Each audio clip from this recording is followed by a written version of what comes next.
Bish Smeir is a seasoned entrepreneur and fintech professional. He's the director of Enigmatic Smile and the founder and CEO of Vow. He's working to create cutting-edge solutions to solve complex processes. Welcome, Bish. Oh, hello. Yes, I hope that is the case. Nice to be here, George. Hi to everyone who's listening. Yeah, excited to have you on. Tell us a little bit about your personal life, some more about your work, and why you do what you do. Oh, that's a good getting right there in at the jugular, yeah. That's it. Why do you do what you do? Why do I do what I do? So, from my perspective, when we look at the question why, um, most of the time I hear people focusing on solving the material equation. Like, how do I get rich? Um, how do I make my life better from that perspective? Because everyone thinks that from that perspective, everything gets better. And it's not necessarily the case. You know, if you just go and give, I know actually a guy who won the lottery and who won the lottery in a very, very big way in Europe. And I'm not sure how that level of win impacts on someone. I mean, I guess time will tell. But I don't think money just is the solution to everything that I could be aiming for. And it's not a goal in and of itself. So the why that I have could be on many levels. But for me, for about 25 years now, I've only had one focus in terms of why. And that is this idea that the money that is in the world, the actual money that's in the world, can be issued more fairly. And everything I do, every angle that I work, every business that I build has been leading to a point where I could align my why with the reality I live every single day. And I feel I'm at that point. I'm excited about being at that point, but that is my why and that is my point. When did you figure that out? When I was 17, actually, sitting amongst some lemon trees in a small village near Amman in Jordan, after I'd just read a whole bunch of books, because obviously there was nothing much else to do back then. And I figured out that a lot of the problems in the world on a macro and on a micro scale seemed to me to arise from an inequality and a socially unjust money issuance function, which has been devolved to a centralized power within every country.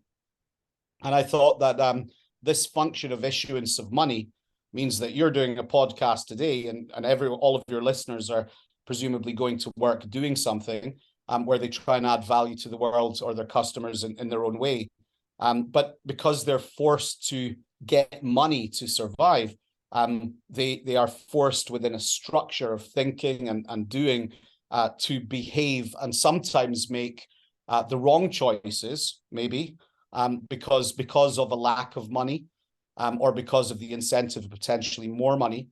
And when I looked at that and I saw on the side of that another organization in every country which has the ability to just create money on the money magic printing press out of nothing, I just thought that's crazy. I mean, in your country, $4 trillion has just been produced out of thin air. $4 trillion has just been produced. And in the biggest way possible, that's just a theft of $4 trillion of all of your listeners and everyone else's in America's money. Because the American people have granted the right to a centralized authority to create that money. And I don't think anyone does things for an evil reason. But I think we've passed the point now where that function of currency or that issuance of currency can be entrusted to a single central party in each country, because I think at the end of the day, that's where all corruption comes from. And why would any of us pay taxes, for example, and work all of our lives to pay 30%, 40% of our money to support a country when the country can just print $40 trillion? Seems strange to me. I don't know about you. How do you feel about that? Yeah, strange is a good term for it. I am against what the Treasury just did. So here in the States, so I You're certainly not. You're appreciate. not. yeah, you're not allowed to really say much on this subject, are we? Because it's like one of those topics which we all stay away from. And I think that's not right when you can see what happened in Hawaii. I mean, I'm just looking at the news on my side, and because I just said to you we were going there just before the call, you can see what's happening in Hawaii. You can also see what's happening in Ukraine.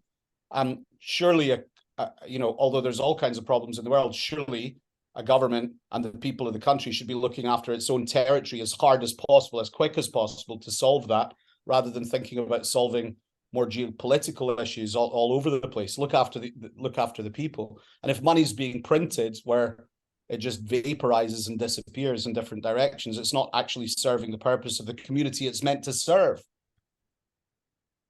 Well, I appreciate that. So you've been working on this problem since you're 17 years old, or at least thinking about it, and now working on it professionally for a good number of years.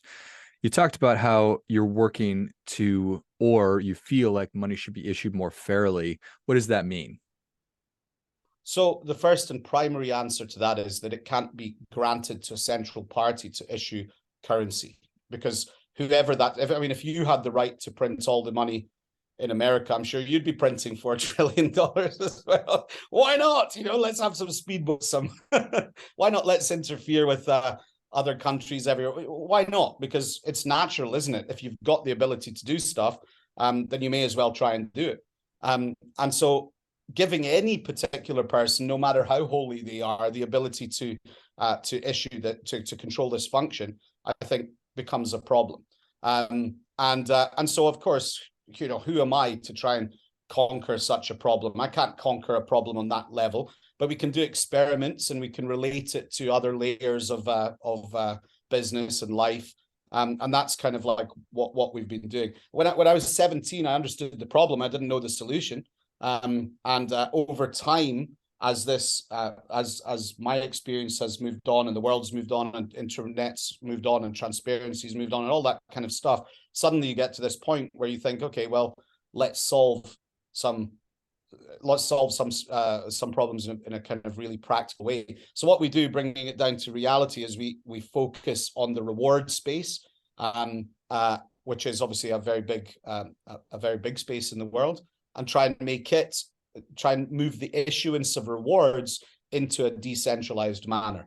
And of course, just maybe, as that process develops, it can trigger understandings of how this might look in a larger global context over time.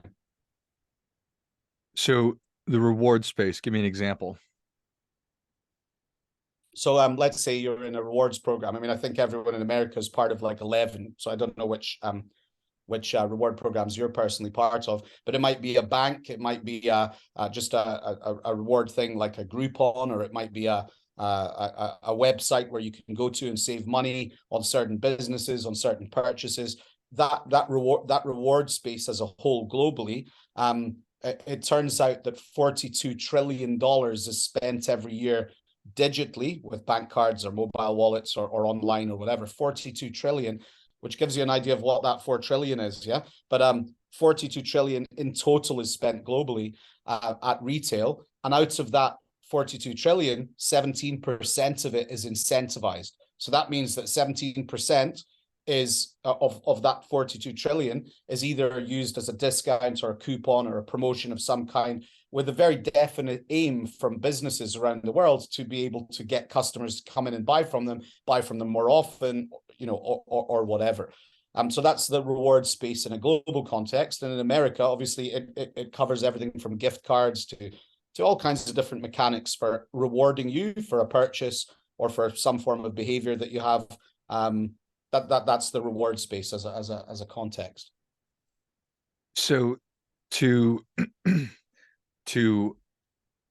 interact with money, or to create a situation where it's being distributed more fairly, the reward space, there's an opportunity to meet that end. How?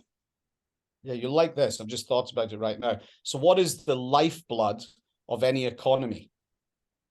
It's the currency within that economy, right? And so what we want to do is play with the lifeblood within the economy and allow that lifeblood to be more fairly issued. And if we use this expression of lifeblood as something that gives life and makes something either healthy or unhealthy, we can see that the currency itself within any level of structure makes a difference. In terms of the reward space, at the moment, you have each separate individual business trying their best to get people in the door. And I don't know if it's the same in Arizona, where you're sitting, but in the UK, I have witnessed in the last 2 years, probably 10 massive retail chains that we know and love and grew up with, all just disappear off the high streets. And there's more and more of them disappearing every day. Tons of local businesses disappearing, just not the same volume of people going into the town centers or going in to do things for whatever crazy reasons that we've all been through over the last 3 years. But the point is, everybody needs to get more money, and there's less and less money in these local communities, in these local areas. So, if there's not enough money, how do they survive? I don't know, maybe you've noticed your electricity bills going up, your gas bills going up, everything just rising. So if the average person has less and less and less disposable money, they can't spend the money, which keeps the businesses alive. And we know that most of the money just gets sucked back up to the banking systems and right up to the top of the tree. So it leaves the communities becoming more and more naked. And this nakedness in the communities or the nakedness in the town centers and this problem is not just, it wouldn't be just an advantage for you and me to solve, the little guys, but it's also a very important problem for the big guys to solve, because they want to go out and have dinner too. And if there's a problem having dinner or going out and doing anything, it's a big problem. How do we fix the economics of letting the common man enjoy himself and keep going without a solution to the money?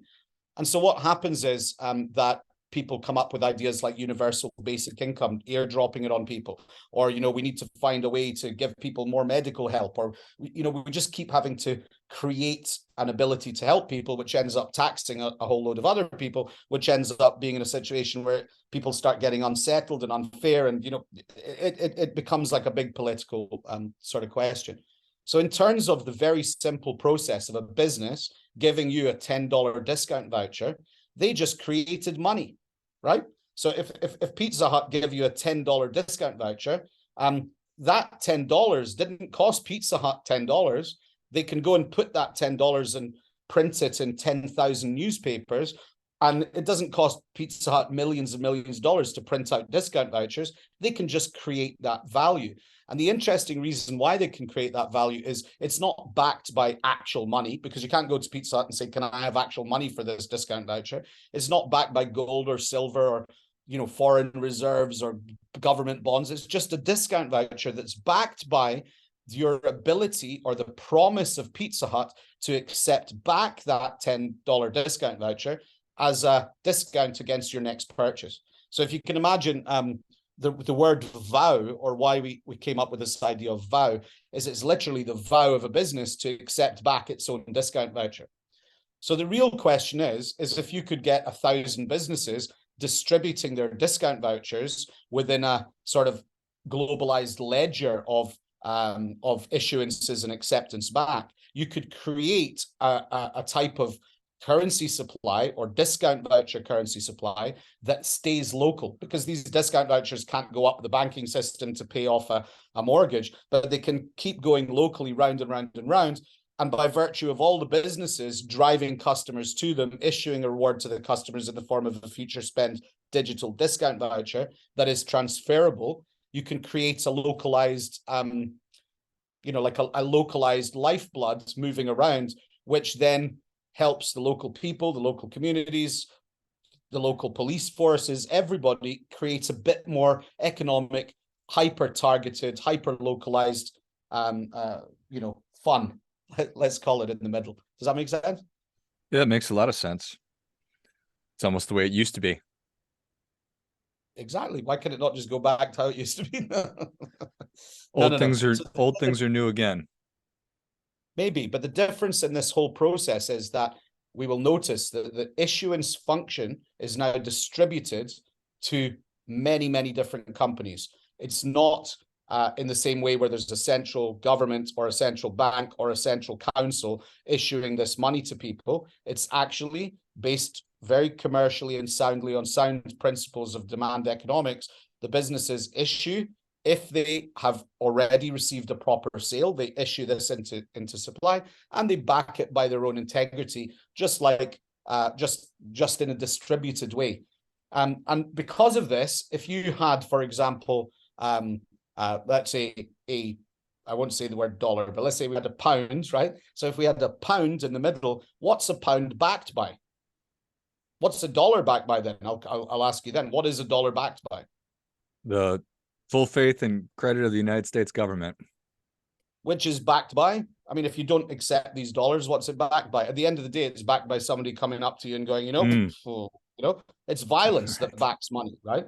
Accept this money because that's my money, right? So accept it. That's the way it is. If you don't pay your bills, we come and put you in jail. It's at the end of the day, money has to be backed by something. And because there's no gold backing this money anymore, at the end of the day, it's backed by the military industrial machine that the printing of money can be used to back to enforce. So it's a big sort of circular sort of thing. So you could ask yourself, in terms of the flourishing of humans and stuff, is that the way we want our futures to be? Right? Do we really want to be in a situation where we are, oppressing people and forcing people into subjugation and all of this kind of stuff, or do we just want to get on with it? You want to have your family and enjoy health and prosperity, and so does a guy in Africa and a guy in India and a guy in the Philippines. Everyone wants the same thing at the end of the day. Nobody really wants to put their families or anybody in danger. So can we create a money supply in a decentralized way, or a currency supply in a decentralized way that would have a community feeling over the money instead of a conqueror feeling over the money? I guess we're getting quite sort of deep in terms of the subject matter. I didn't intend that, but there's a whole philosophical element to what money represents in terms of our daily interactions. And I would rather give you money and you give me money that is a community created money than I would rather give and trade within a currency that doesn't have that sort of aspect within itself. And the same thing is true of both types of money or value transfer. Are exactly the same in terms of their function. The difference is we as a community need to decide that function can be different. So if you look at Bitcoin was the first sort of giant concept here, because it brought in the transaction, the issuance function of money being distributed to miners and various other things. But it fails in many ways, at least currently, because in terms of our current systems, nobody thinks in terms of Bitcoin, do they? Or the average person doesn't think in terms of Bitcoin. They still think in terms of dollars. That's how much my medicine costs, or that's how much my food costs. And so because of that, a shop can't accept something in Bitcoin because they might lose money tomorrow morning, or if some big guy sells, they're gonna lose money, and nobody wants to take that risk. So the idea of distributed money needs to be more connected with our normal common daily experience, at least at this point, and that can be done in reward programs, and that's kind of like that space that we play in on a day-to-day basis. Even though I'm not really talking about rewards, I'm talking about it from a higher level. The reward function is where we can play with it to understand it and understand the dynamics of it. And so that's a passion of mine, and that is the why that is manifested from being young till now being a little bit less than young.